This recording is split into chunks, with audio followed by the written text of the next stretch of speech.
Olá, representadores do Brasil, eu sou o Steve e no vídeo de hoje a gente vai falar sobre a cronologia da série A Hora do Pesadelo, uma das franquias aí mais longas de filmes de terror que a gente tem. E se vocês quiserem saber tudo da história do Freddy Krueger, não se esqueça de se inscrever aqui embaixo se você ainda não for inscrito e de clicar no gostei. Então, vamos pro vídeo.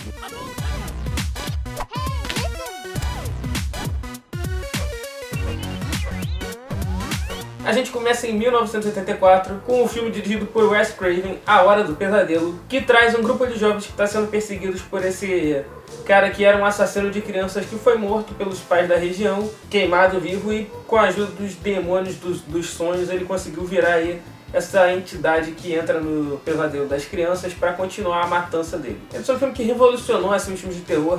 A maioria deles tinha uns assassinos muito calados e que não interagiam muito com as vítimas. E aqui a gente tem o Fred, que é esse cara que é bem assustador, tem aquele visual todo queimado, mas ele também é bem engraçado. Ele aproveita muito as matanças que ele faz e ele adora zoar as vítimas dele. Apesar de que nesse primeiro filme ele não é tão bobão quanto ele vai ser nas continuações, ele fala, mas ele ainda tem um tom bem creepy. E esse filme ele pega algumas dicas de psicose e a gente acha que a protagonista vai ser a Tina até os 30, 40 minutos, quando ela é morta pelo Fred, e aí o protagonista vira a Nancy, que tem que derrotar ele. Esse filme também marcou uma das primeiras aparições do Johnny Depp no cinema, ele tá novinho aqui fazendo uma das vítimas do Fred. E aí, um ano depois, em 1985, a gente tem A Hora do Pesadelo 2, O Pesadelo Continua, onde uma nova família se muda para casa na Rua Elm, onde aconteceram os assassinatos. E aí eles também começam a ser atormentados pela figura do Fred. E aí ele tenta possuir o corpo de um dos garotos para poder vir para o mundo real e atacar a galera. Mas, mais uma vez, ele é derrotado por enquanto. E aí, em 1987, a gente tem A Hora do Pesadelo parte 3, Os Guerreiros dos Sonhos. A gente tem um grupo de jovens que estão sendo atormentados por pesadelos com o Fred, e eles são internados no hospital psiquiátrico para entender o que está acontecendo com eles, e são colocados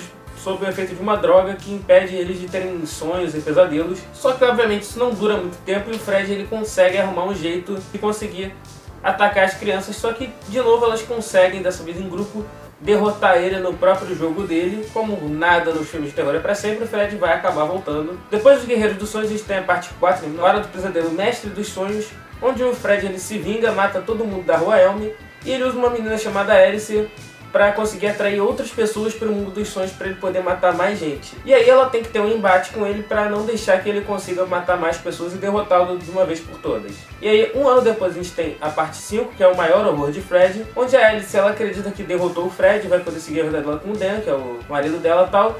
Só que aí ela descobre que o Fred não só tá vivo e vai voltar pra atacá-la, como ela tá grávida. E o Fred, claro, vai querer matar tanto ela quanto o bebê. E aí ela vai ter que proteger o filho dela que tá pra nascer e se proteger pra poder derrotar o Fred. E aí, em 1991, a gente tem A Hora do Pesadelo parte 6, A Morte de Fred, que era pra ser o final da franquia. E aqui o Fred, ele volta e vai atrás da própria filha, que é uma psiquiatra infantil. E aí tem toda a briga dele contra a própria filha, e ela descobrindo que é a filha desse cara, desse assassino, e tentando derrotar o próprio pai. Era pra franquia ter acabado aí na parte 6, o Fred ele foi morto, tava ali acabado e enterrado. Só que cronologicamente a gente tem o Fred vs Jason, que foi lançado em 2003, onde o Fred Krueger ele tá realmente morto nas profundezas do inferno. Só que esse não é o problema. O problema é que todas as crianças esqueceram da existência dele. Aqui eles botam esse conceito de que o medo ele alimenta o Fred. Como ninguém na Rua Elm lembra dele, ele não pode mais aterrorizar ninguém. E aí ele usa as últimas forças dele para trazer o Jason de volta do inferno e se passar pela mãe dele num sonho e convencer o Jason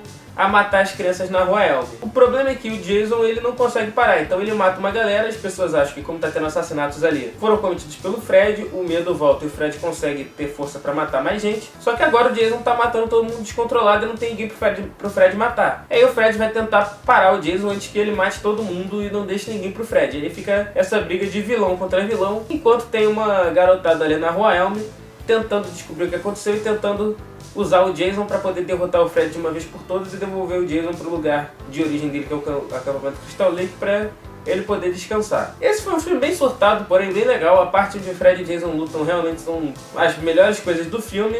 O resto é meio drama adolescente, um pouco desnecessário, mas ainda assim é uma das minhas partes favoritas, até porque foi um dos primeiros que eu vi dessa franquia quando eu tava crescendo, então tem uma certa nostalgia. Logo depois, cronologicamente, tem o Novo Pesadelo, o filme lançado em 94, que o Wes Craven volta pra dirigir, e nesse filme a gente descobre que o Fred é um personagem ficcional e aparece tanto o Wes Craven, quanto o ator que faz o Fred, o Robert Englund, quanto a atriz que fez a Nancy, todos eles interpretando eles mesmos, e eles vão fazer mais um filme da franquia, só que eles descobrem que na verdade existe um Fred real que é muito mais sinistro e poderoso do que o Fred ficcional que a gente achava que existia, e aí agora eles têm que lutar contra essa ameaça que foi pro mundo real e a realidade e a ficção meio que se misturam. Isso foi o ponto final das crianças na franquia que ele tinha criado e que já dá sinais do que viria a ser o Pânico, porque ele já começa a brincar com metalinguagem e sobre falar da estrutura dos filmes de terror. A New Line quis renovar a franquia e aí em 2010 eles lançaram um remake da Hora do Pesadelo, recontando mais ou menos a história do primeiro filme, só que aqui eles